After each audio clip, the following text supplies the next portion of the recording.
অর্থাৎ কোরআন তো জিকরা, তো মনে রাখা খুব কষ্ট, মনে থাকে না, তার উপরে আছে শয়তানের ওয়াসওয়াসা, অর্থাৎ আমাদের নফসের ওয়াসওয়াসা, যেগুলো আমাদের এই পৃথিবীর জীবনে রীতিমতো আমাদেরকে ঘিরে রাখে, মনে, মানসে, চিন্তায়, চেতনায়, সব দিক থেকে। সেখান থেকে উদ্ধার পাওয়ার জন্য ঠিক যেইভাবে কোরআন পড়া দরকার সেইভাবে তো আমরা কোরআন পড়ি না। বা সাধারণভাবে বলার জন্য বলেছি যে এই জীবনটা এত ছোট একটা জীবন, যে জীবনটা দেওয়া হয়েছিল শুধু এই বইখানা পড়ার জন্য। মানে যদি আমরা বিশ্বাস করি যে আল্লাহ আমাদেরকে এই জীবনটা দিয়েছেন, তাহলে এই জীবনটা দেওয়াই হয়েছিল সেই কারণে যে একখানা বই দিয়েছি, 3 বছরের মধ্যে মুখস্থ হয়ে যাবে। 3 বছর বয়সেই এটা মুখস্থ হয়ে যাবে, 7 মাস, 6 মাস, 5 মাস লাগে না মুখস্থ করতে। মানে তোমাদের সঙ্গে এতটাই অ্যাডজাস্টেবল, এটা সঙ্গতিপূর্ণ এটা। তারপরে যে কোনো ভাষা পৃথিবীর 4 থেকে নিয়ে 7 বছরের মধ্যে তুমি দ্বিতীয়, তৃতীয়, এমনকি চতুর্থ ভাষাও যদি শেখাও বাচ্চাকে, মানব শিশুকে, তাহলে সে সেই ভাষা সেইভাবেই বুঝতে পারবে যেভাবে তার মাতৃভাষা বোঝে। এগুলো সব একদম গোছানো কথা। তাহলে কোনোভাবেই এই কোরআন আমাদের জন্য অসম্ভব কিছু ছিল না যে শৈশবেই এটার কথাগুলো জেনে নিতে এবং তারপর সারা জীবন বসে এটার প্র্যাকটিস করতে। এই ছিল কাজ।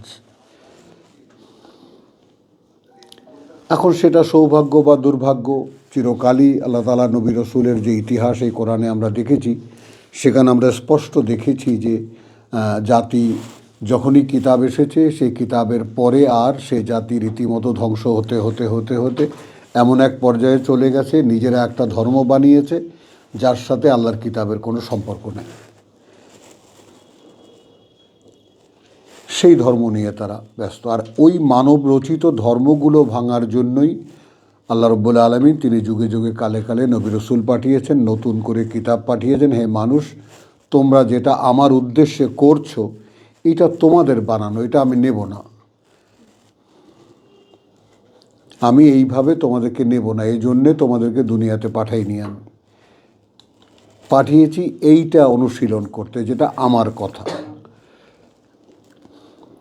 মানে ব্যাপারটা সহজভাবে যদি বুঝতে পারো, বুঝতে চাও যদি, তাহলে বোঝা যায়। মানে আমাদের প্রত্যেকের যার যার জীবন, শিশুকাল থেকে নিয়ে এই পর্যন্ত আমরা যে জীবনে আছি, এই জীবনটা দেওয়াই হয়েছিল এই কিতাবখানা মুখস্থ করে, মনে রেখে, প্রত্যেকটা শব্দের মানে বুঝেছ, তারপরে এ অনুযায়ী নিজেকে তৈরি করা।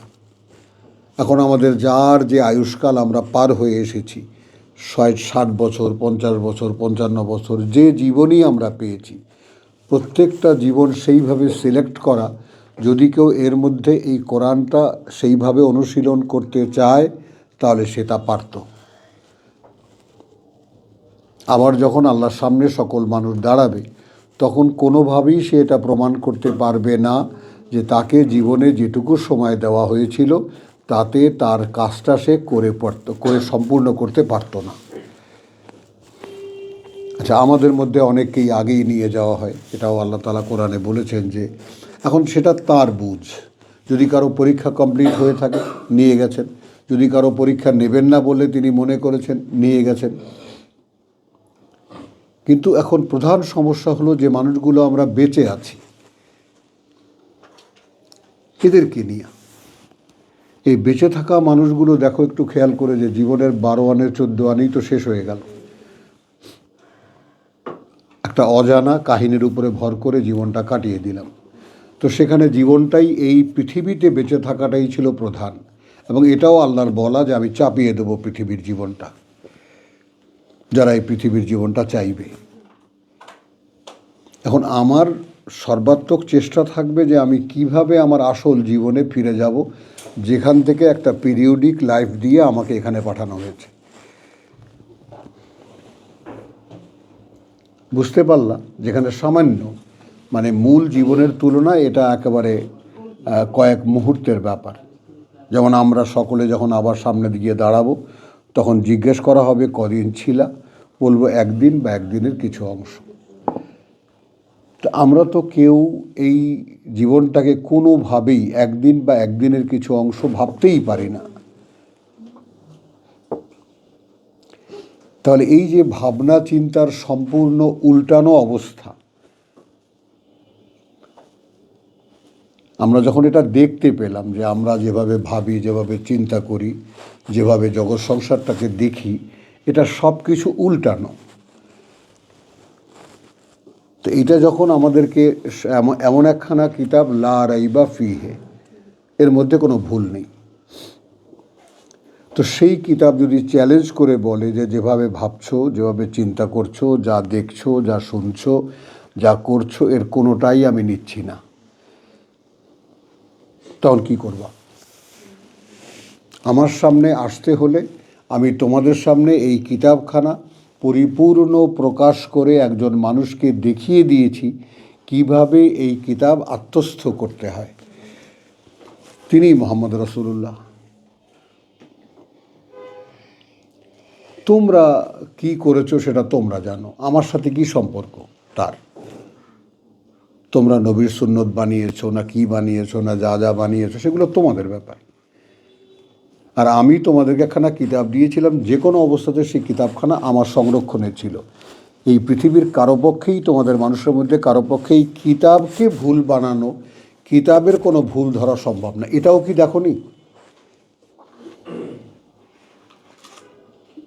১,৫০০ বছর আগে যে ভাষায় কথা বলেছে এই কিতাব মানুষের সঙ্গে, ১,৫০০ বছর আগে, যেখানে তোমাদের জানা মতেই ১০০ বছর আগের বাংলা ভাষা এখন পড়তে দিলে পড়তে পারবা না।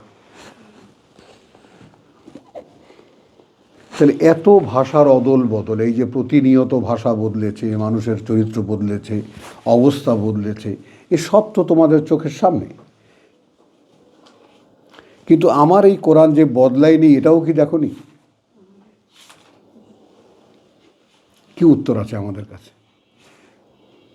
তাহলে এই যে চিরনতুন কথা, একদম কেয়ামত পর্যন্ত আজ তোমাদের কাছে যেমন লাগছে, ১,৫০০ বছর আগের মানুষের কাছেও তেমনিই লাগতো। এর পরেও কি তোমাদের একবার কৌতূহল হয়নি যে কিতাবটার মধ্যে আছে কি? তো যারা পেয়েছো, যারা পেয়েছি, সৌভাগ্যবান তারা, তাই না? আল্লাহ তাআলা বলেছেন জু হাজ্জিন আযীম, মহান সৌভাগ্যের অধিকারী তারা।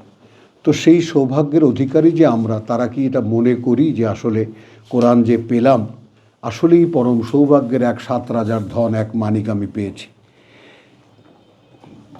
এইটা তো হয় না আমাদের দ্বারা, এই উপলব্ধি হয় না আমাদের দ্বারা, তাই না? সেইভাবে আমরা কোরআনকে দেখতে পারিনি এখনো। এই দেখতে না পারার কারণে কোরআন যে ভিতরে ক্রিয়াশীল হয় না, শুনি বটে, কিছু আয়াত পড়ি বটে, পড়লে কিন্তু সেই রকম এটা কোনো গরজ তৈরি করে না যে আমি এটাই মানব, এই অনুযায়ী এখন নিজেকে তৈরি করব। এটা হয় না। তো এখন এখানে যে ভূমিকাটুকু ছোট্ট করে করতে চাইলাম সেটা তো এসেই গেল, তারপরেও করি। বিসমিল্লাহির রহমানির রহিম, সূরা ইব্রাহিম, আয়াত প্রথম, এক আয়াত। আলিফ লাম রা কিতাবুন আনজালনাহু ইলাইকা। এখন এখানে দেখো, এখানে হে মোহাম্মদ ব্রাকেটে দেওয়া আছে, কথা বুঝছো? আর আমরা ধরে নিতে চাই এটা লিটারেলি কোনো ভুল হবে না যদি আমরা এইভাবে একে তর্জমা করি। একখানে কিতাব অবতীর্ণ করব আমরাই একে, ইলাইকা, তোমার প্রতি। এখন আমি পার্থক্য কি করেছি, অবতীর্ণ করেছি আর অবতীর্ণ করব।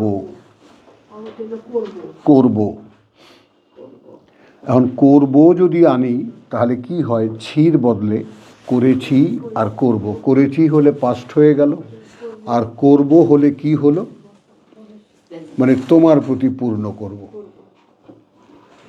এখন এর হাজারো ডকুমেন্ট আমি দিতে পারি এই কোরআন থেকে যে এর মানেটা কি। 150 সূরা বাকারা দেখো যে তোমরা আর কাউকে ভয় পাবে না, ভয় পাবে আমাকে। লিউতিম্মা নেমাতাহু আলাইকুম, 150-এর শেষ 2 লাইন।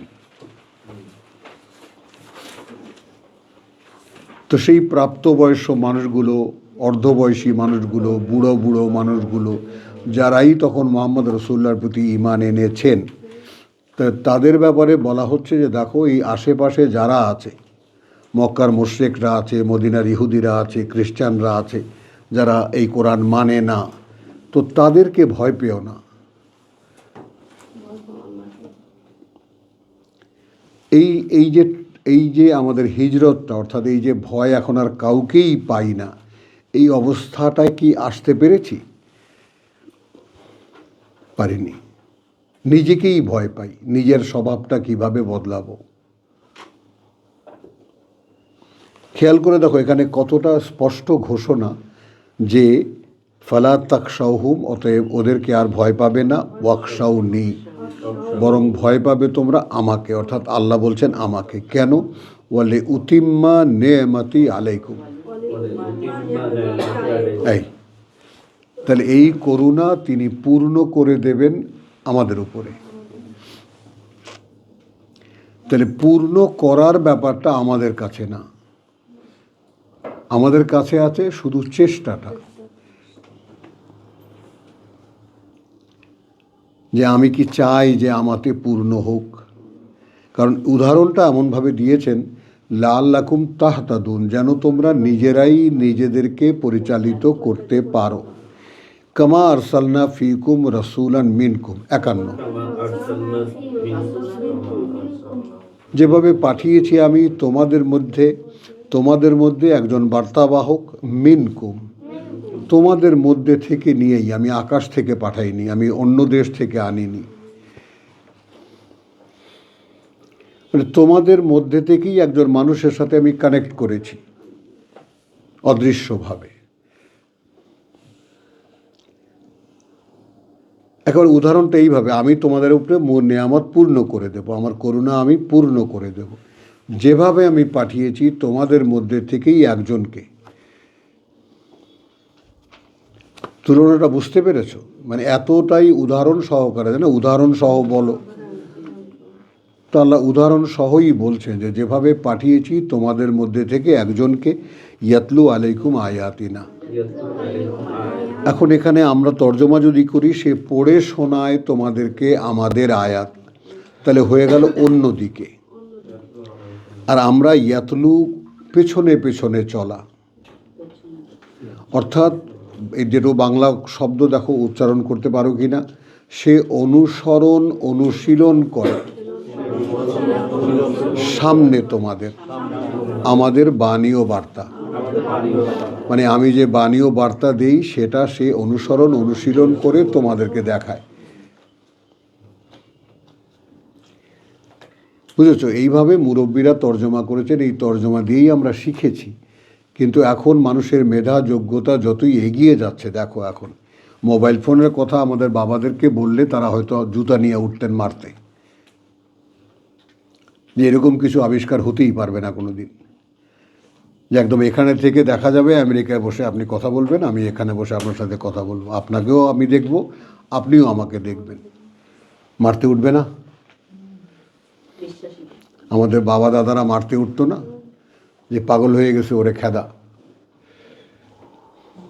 তো ওইভাবে যে দ্রুত মানুষের মেধাযোগ্যতার যে পরিবর্তনটা হচ্ছে, সেই মেধাযোগ্যতার পরিবর্তনের সামনে কোরআন চলে আসতেছে।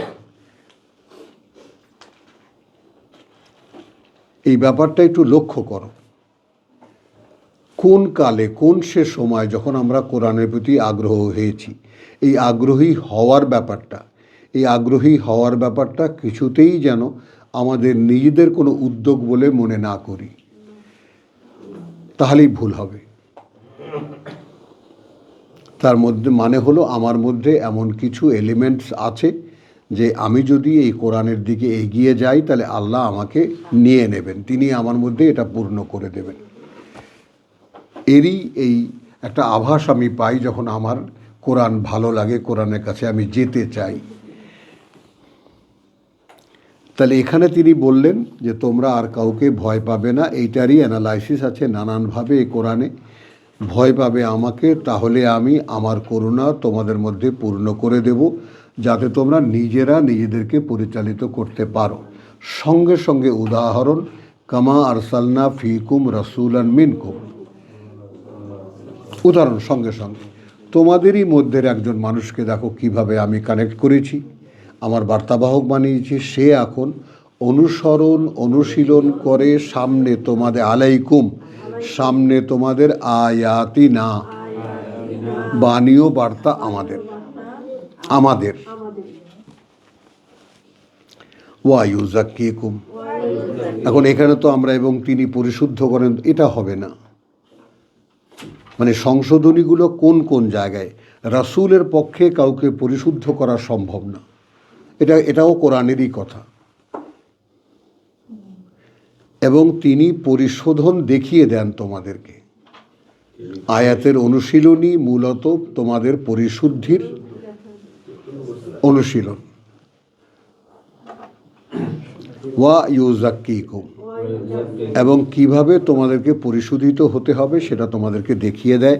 ওয়া ইউআল্লিমুকুমুল কিতাব, এবং শিখিয়ে দেন তোমাদেরকে কিতাব। অর্থাৎ এই পৃথিবীর জন্য কিছু বিধিবিধান আছে যেগুলো তোমাদেরকে শারীরিকভাবে মানসিকভাবে মেনে চলতে হবে, কিছু কায়দা কানুন আছে, সেটাকেই কিতাব বলে। যেমন চোরের হাত কেটে দেওয়া, কেউ খুন করলে তাকে হত্যা করতে হবে, এইগুলো হলো বিধান। ওয়াল হিকমা, এবং বুঝিয়ে দেন কেন কি জন্যে এই আইনগুলো করা হয়েছে। এরপরে আছে ওয়ায়ু আল্লিমুকুম, এবং সে শেখায় তোমাদেরকে মা লাম তাকুনু,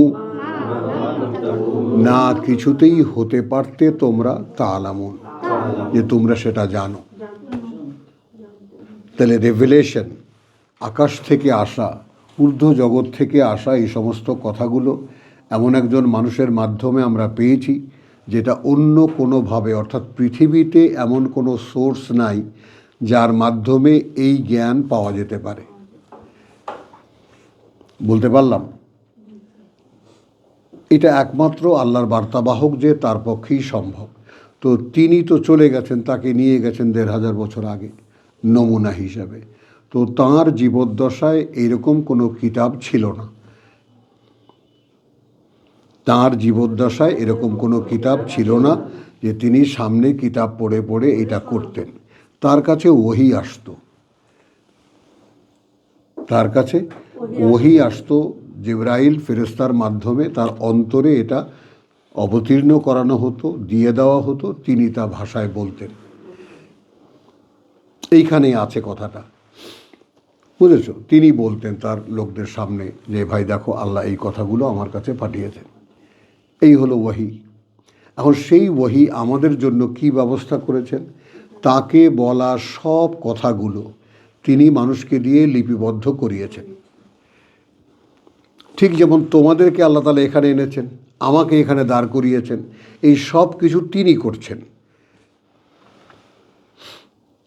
তো এই কিতাব বিশুদ্ধভাবে লিপিবদ্ধ করতে এবং একটা কিতাব আকারে গ্রন্থবদ্ধ করতে এই সব কিছু তার ইশারাই হয়েছে।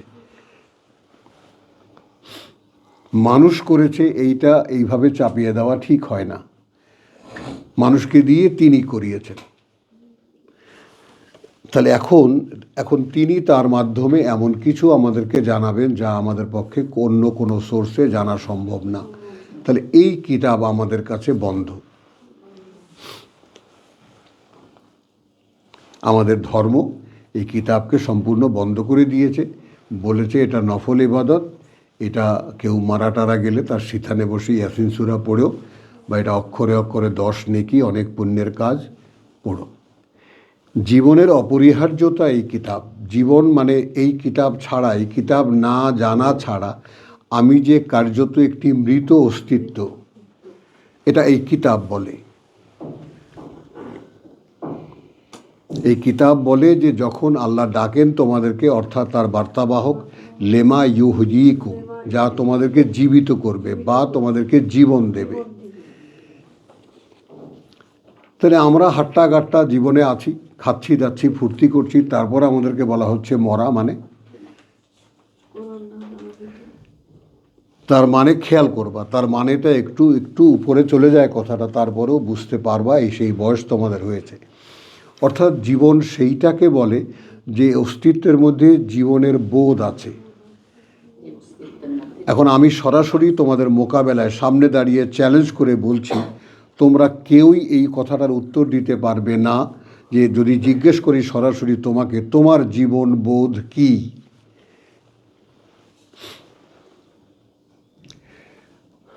ইঞ্জিনিয়ার সাহেব আছেন, আমাদের অভিজ্ঞ মানুষ আছেন, এখানে বড় বড় ডাক্তার সাহেবরা আছেন, কেউ এই কথাটা স্পষ্ট করে বলতে পারবে না যে আমি আমার জীবন বোধ এই কারণে আমার জীবনটা, এই কারণে আমি এই জীবনটা অতিবাহিত করছি। বলতে পারবা? তুমিও তো ইঞ্জিনিয়ার, বলো। জীবন বোধ হলো এই জীবনের কোনো মৃত্যু। এটাই তো বললাম, কিন্তু এটা তো হলো জীবন বোধ, কিন্তু সেটা হলো যে মাটা দেখো চোখের সামনে মরে যাচ্ছে, ও ভয় পাচ্ছে, মরার থেকে দৌড়াচ্ছে, বলতে এই জীবনে কোনো মৃত্যু নেই।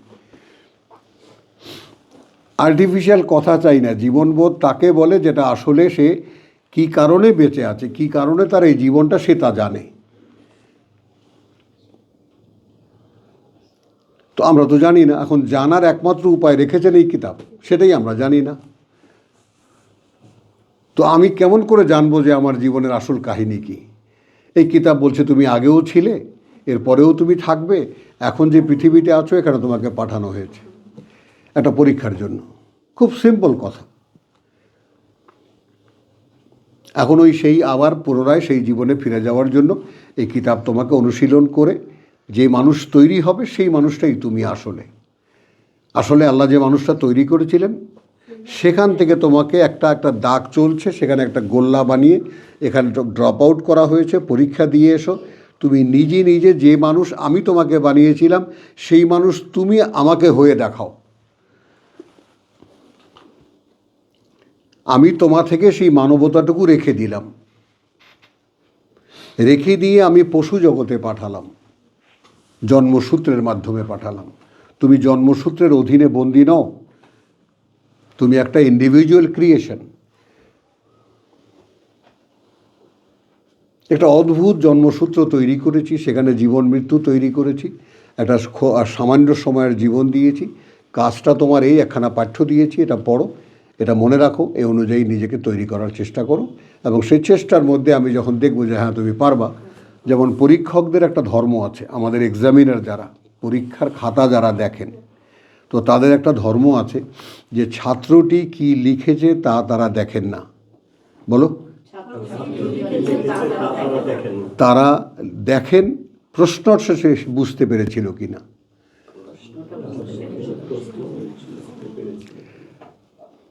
তাতে যদি 2 লাইনও তার উপরে সেই টপিকের উপরে সে লিখে থাকে, আমাদের অভিজ্ঞ শিক্ষক আছেন এখানে, যদি এক্সামিনার দেখেন যে আসলে সেই ব্যাপারটা বুঝতে পেরেছিল, লিখতে হয়তো সে পারেনি, 2 শব্দ 4টা সেন্টেন্স লিখেও যদি মোটামুটিভাবে সাবজেক্টের সঙ্গে লিঙ্ক করতে পারে, তাহলে তিনি পাশ দিয়ে দেন। আসেন জিজ্ঞেস করেন। এই ঠিক একই অবস্থা আমাদের সাথে আল্লাহরও হবে। আমি কতটা বুঝেছি, কতটা পেরেছি সেটা দেখার ব্যাপার না, আমি আদৌ চেষ্টা করেছিলাম কি না। যে প্রভু আমি যখন জানতে পারলাম যে এটাই আমার জীবন এবং এ অনুযায়ী আমাকে তৈরি করতে হবে, তো আমার তো জীবনের সময় যতটুকু পেয়েছি আমি তার একটা মুহূর্ত আর অন্য কাজে ব্যয় করিনি। এখন এই কৈফিয়তের সামনে আপনারা আসছেন, আপনাদেরকে আল্লাহ নিয়ে এসেছেন। এখন এরপরে এখন কি পৃথিবীর জন্য কাজ করবেন না আপনার আসল জীবনের জন্য কাজ করবেন, ব্যাপারটা আপনাদের উপরে।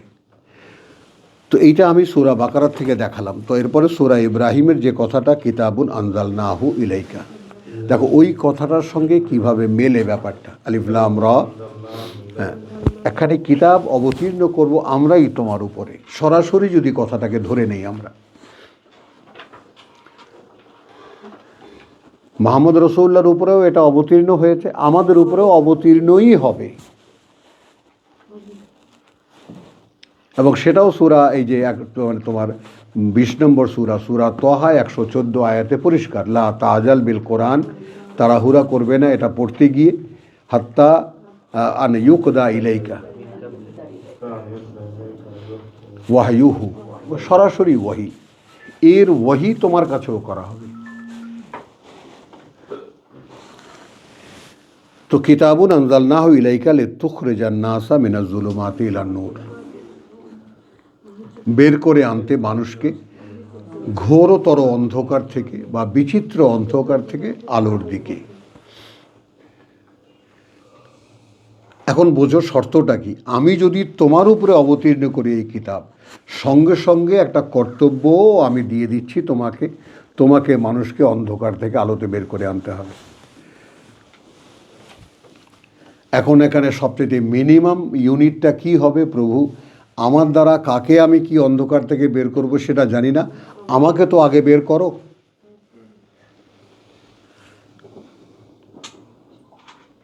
তাহলে তোমার এই অন্ধকার থেকে আলোতে বেরিয়ে আসার যে চেষ্টা, সেই চেষ্টাটাই যেহেতু আলোর কালচার, যেহেতু আলোর খেলা, সেহেতু আলো যেখানে, অন্ধকার যেখানে আছে সেখানে আলো একটু নড়াচড়া করলেই দৃশ্যমান হয়, দেখা যায়।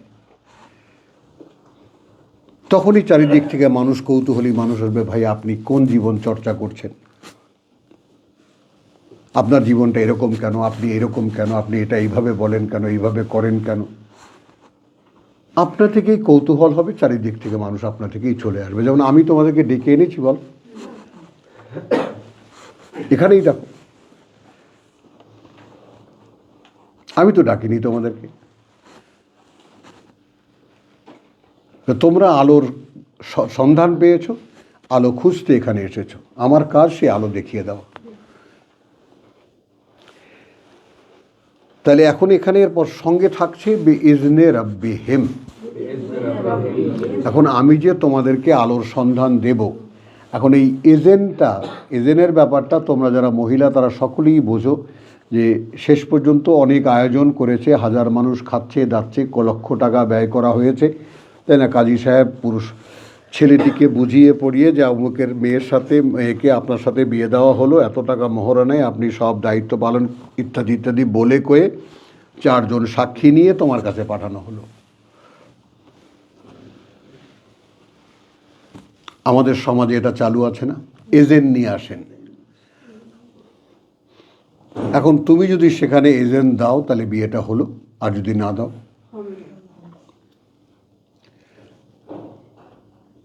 তাহলে আমার সমস্ত আয়োজন ব্যর্থ হয়ে যাবে যদি আল্লাহ আমাকে অনুমতি না দেন।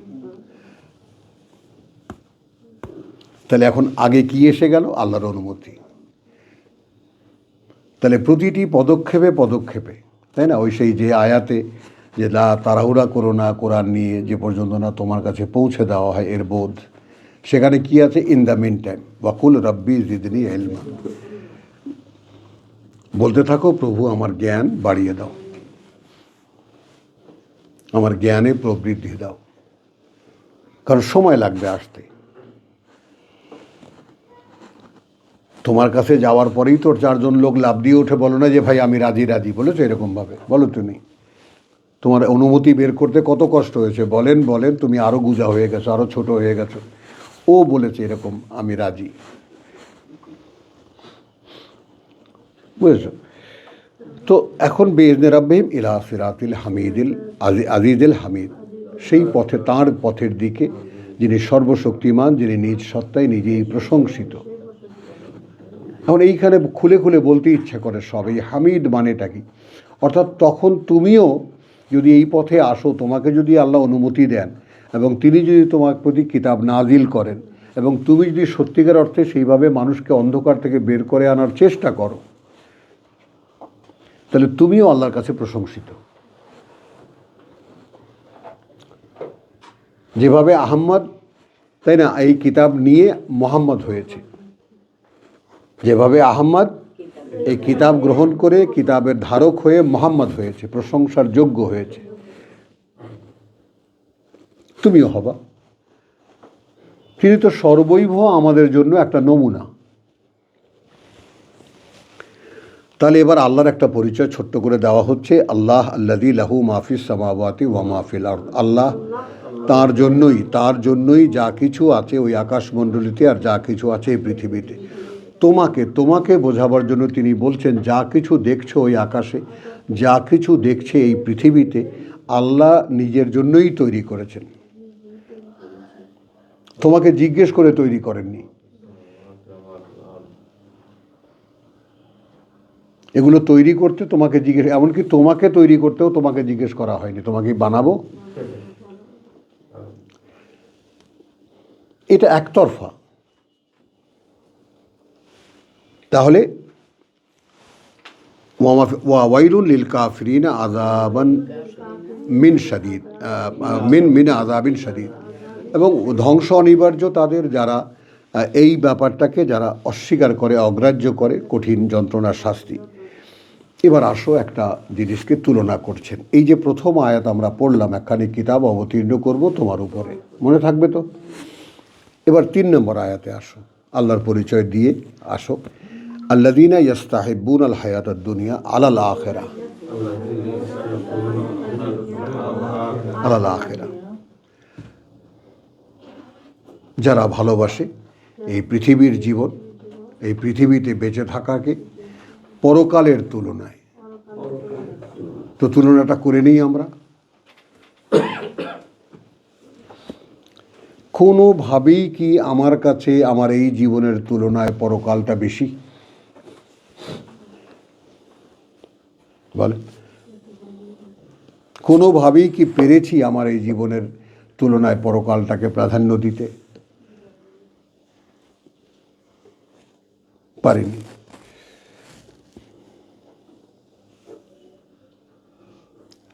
আল্লাযীনা ইয়াস্তাহিব্বুনাল হায়াতাদ দুনিয়া আলাল আখিরাহ, মোকাবেলায় পরকালের।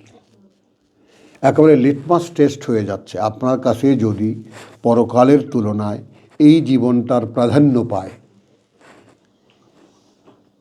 এই জীবনটাই প্রধান হয়ে থাকে। ওয়ায়াসুদ্দুনা আন সাবিলিল্লাহ, এইখানে আমি ওয়াওকে অর্থাৎ হিসাবে ব্যবহার করতে চাই। অর্থাৎ এরাই কার্যত বাধা দেয় বা মানুষকে ফিরিয়ে রাখে আল্লাহর পথ থেকে। তো এখন আল্লাহর পথে ডাকাডাকি করে যে সমস্ত আলেম উলেমা যারা আছে, ধর্মীয় লোকজন আছে, এরা তো এদের পরিচয়টা কি? এরা আল্লাহর মানুষ। কিন্তু এদের মধ্যে যদি দেখা যায় যে এই পৃথিবীর জীবনটাই তাদের কাছে প্রধান, হলো যদি এই সমস্ত লোকদের মধ্যে দেখা যায় যে পৃথিবীর জীবনটাই তাদের কাছে প্রধান পরকালের তুলনায়, তাহলে এরা কার্যত কি করছে? আল্লাহর পথ থেকে ফিরে রাখছে মানুষকে।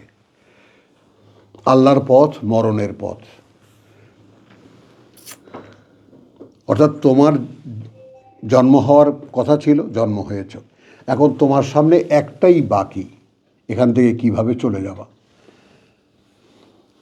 আর তো কোনো ঘটনা নেই বাকি। এখন তুমি কি কখনো ভেবে দেখেছো কিভাবে যাওয়াটা হবে তোমার? তুমি তো এখানে বসে ভাবছো তুমি কতটা সুখে থাকবা শেষ দিন পর্যন্ত, তারপর না পারলে তোমার ছেলে মেয়ে, তারপর না পারলে তোমার নাতিপুতি, যেন ভোগ করতে 3 পুরুষ যাতে ভোগ করে যেতে পারে সেই সম্পদের সন্ধানে তুমি আছো, তারই ব্যবস্থাপনায় তুমি আছো। আর তুমি মুহূর্তের জন্য ভাবছো না যে আমার যখন যেতে হবে, যে কোনো মুহূর্তেই আমি চলে যেতে পারি। যাওয়াটা কি নিয়ে যাওয়া হবে? আদৌ যে কারণে পাঠানো হয়েছিল আমি কি তা গ্রাহ্যে এনেছি? এখানে তো বলেছে ওয়াইলুল কাফিরিনা আযাবিন শাদীদ। এই বাস্তবতাকে যারা গ্রাহ্যে আনেনি তাদের জন্য রয়েছে কঠিন শাস্তি। তো আল্লাযীনা ইয়াস্তাহিব্বুনাল হায়াতাদ দুনিয়া আলাল আখিরাহ ওয়া ইয়াসুদ্দুনা আন সাবিলিল্লাহ ওয়া ইয়াবগুনাহা ইওয়াজান, আল্লাহর পথই।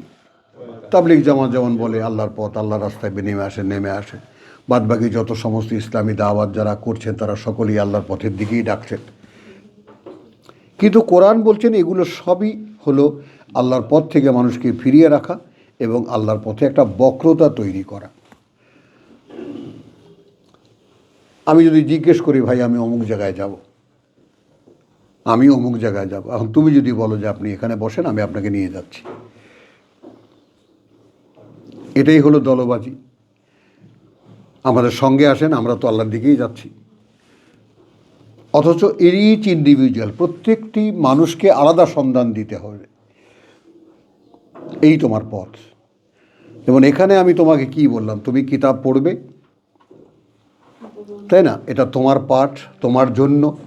এটা তুমি মনে যদি করতে পারো তাহলে এটা তুমি পড়বে এবং এই অনুযায়ী নিজেকে গড়ে তোলার চেষ্টা করবে, বুঝতে চেষ্টা করবে আল্লাহর কাছে। এটাকে এখানে তো তাই বলা হয়, আর তো কিছু বলা হয় না।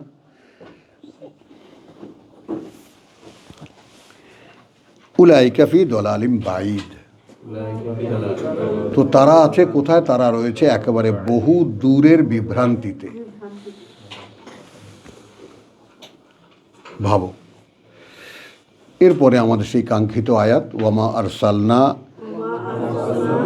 মিন রাসূলিন, তাই আমরা পাঠাইনি এমন কোনো বার্তাবাহক। মানে হে মুহাম্মদ, তোমার আগে এমন কোনো রাসূল আমরা পাঠাইনি, ইল্লা, এই এর বাইরে, বেলিসানে কওমিহি, পাঠিয়েছি ভাষাভাষী করে তার জাতি, সেই জাতিরই, বেলিসানে কওমিহি, তার জাতির ভাষা দিয়ে। তো রাসূল মানে কিতাব, রাসূল মানে কিতাব, মানে যাকে দিয়ে কিতাব পাঠানো হয় সেই হলো রাসূল। আমরা পিয়ন কাকে বলি? যে চিঠি ক্যারি করে, চিঠি এনে তোমাকে দেয়। ওয়ামা আরসালনা মিন কাবলিক মিন রাসূলিন ইল্লা বিলিসানে কওমিহি, বরং পাঠিয়েছি তার জাতির ভাষায়, লিয়ুবাইয়িনা লাহুম, যেন সে সব কথাগুলোকে দৃশ্যমান করে দিতে পারে। স্পষ্ট করে দেওয়া আর দৃশ্যমান করা, কারণ কি, আচরণ তো আছে। প্রত্যেকটা কথা কিভাবে মানতে হবে রাসূলকে তো করেও দেখাতে হয়।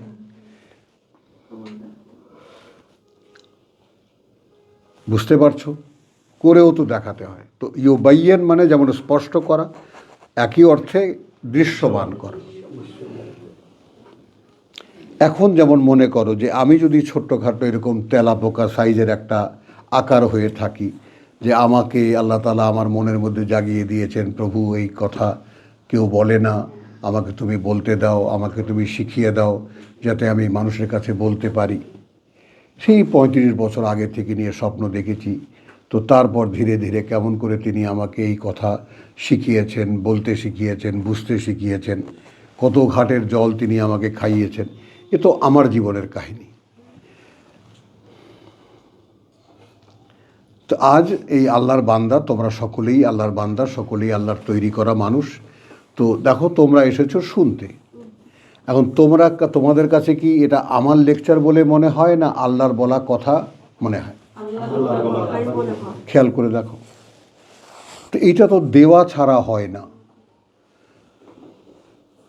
ওই সেই এজেন প্রথম আয়াতের, বেইজনি রাব্বিহিম, আমার প্রতি যদি আল্লাহর অনুমতি না থাকতো তাহলে এটা কিছুতেই আমার মুখ থেকে আল্লাহর কথা হিসেবে বেরোতো না,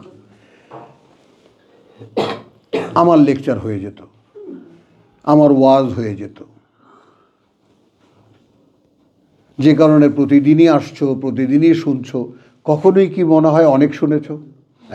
আল্লাহর কথার এটাই একটা সবচেয়ে বড় দলিল।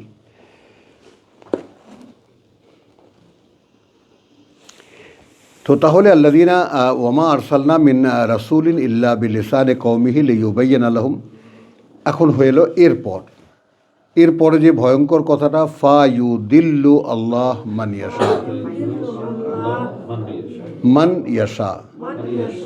তাহলে এখন কোনো রাসূল সেই ভাষাভাষী মানুষের কাছে পাঠাবার পরে তিনি ভ্রষ্ট করবেন তাকে যে চাইবে, অর্থাৎ যে শুনেছে, যে বুঝেছে, যে স্বীকারও করেছে সত্য কথা, তারপরও সে নেয়নি, তার মানে সে ভ্রষ্টতাই চেয়েছে। আল্লাহ তাকে ভ্রষ্ট করে দেবেন। ওয়াইয়াহাদি, এবং তিনি পরিচালনা করবেন, মান ইয়াশা, তাকে যে চাইবে। যে প্রভু, আমি প্রথমত স্বীকারোক্তি দিচ্ছি আমি যে আমার এই কিতাব চাই, আমি জানতামই না এর প্রয়োজনটা কি।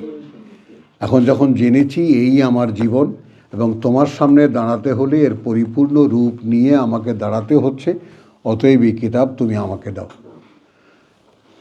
তুমি বলেছো লিইউতিম্মা নি'মাতি আলাইকুম, ইচ্ছে করলেই তিনি পূর্ণ করে দিতে পারেন, পূর্ণ বুঝ দিতে পারেন। ওয়া হুয়াল আজিজুল হাকিম, এবং তিনি সর্বশক্তিমান, সকল জ্ঞানে জ্ঞানী। এই যে ভূমিকাটুকু তোমাদের সামনে আমি করলাম, এই সূরা ইব্রাহিমের শেষ আয়াত, যেটা আমরা আবারও পড়ব, বলি যে এখন দেখো হাযা বালাগুন লিন্নাস, এইটা ইশতেহার মানুষের জন্য, এইটা পৌঁছে দেওয়ার কথা মানুষের জন্য। বালাগ মানে বোঝো, এটা পৌঁছে দেওয়ার কথা। আয়াত 52, এইটা বালাগ, ইশতেহার, বিজ্ঞপ্তি, প্রজ্ঞাপন।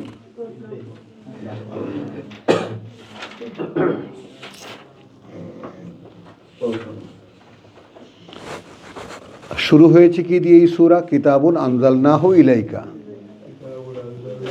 বিস্তারিত বলার পরে তারপর বলছেন যে এইটা বালাগুন লিন্নাস,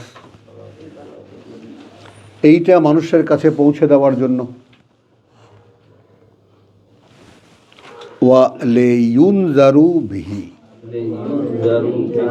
এবং এজন্যে যেন এটা যেন তাদেরকে সাবধান করা হয়, এটা দিয়েই, তোমার নিজের কথা দিয়ে নয়। ওয়া লিইউনজিরু বিহি, ইউনজিরু বিহি, এবং যেন সাবধান করা হয় সেই মানুষকে এটা দিয়েই। ওয়া লিয়ালামু, এবং যেন জানতে পারে তারা, আন্নামা হুয়া, ব্যাপারটা আসলে এই যে তিনি ইলাহুন ওয়াহিদ, মান্য একমাত্র।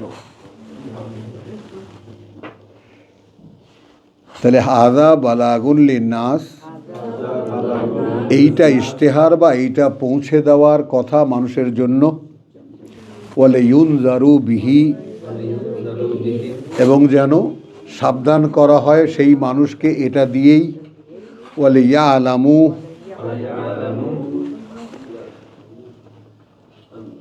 হ্যাঁ ঠিক করবে, এবং যেন জানতে পারে তারা। খেয়াল করো কয়টা আইটেম। হাযা বালাগুন লিন্নাস, এইটা পৌঁছে দেওয়ার মানুষের জন্য। বলে ইউনজারু বিহি, এবং যেন সাবধান করা হয়, এটা সাবধান করার জন্য এটা দিয়েই মানুষকে। ওয়া লিয়ালামু, এবং যেন তারা জানতে পারে, আন্নামা, ব্যাপারটা আসলে এই, হুয়া তিনি ইলাহুন ওয়াহিদ, মান্য একমাত্র। বুঝেছ?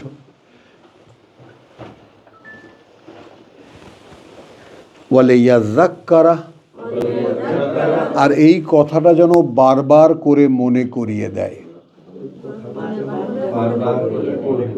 আর এই কথাটা যেন বারবার করে আলোচনা করে।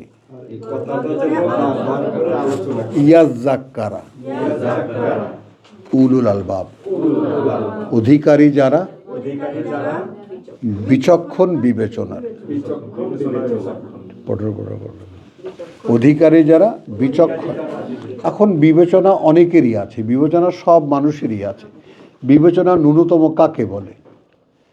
সাধারণ একজন মানুষ একখানা গামছা কিনতে গেল, আমার ভাই এই উদাহরণটা দেয় বলে মনে পড়ে গেল, যে 30 টাকার একখান পানি গামছা কিনতে যান, সেটাও রং উঠবে নাকি, হাত দিয়ে দেখেন সুতার নাকি, কত রকমের চেক করেন।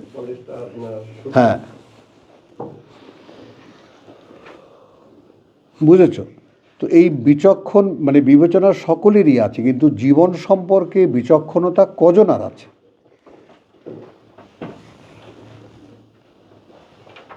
যে আসলে এই জীবনটা কেন, ইন অল, মানে কেন এই জীবনটা দেওয়া হয়েছে।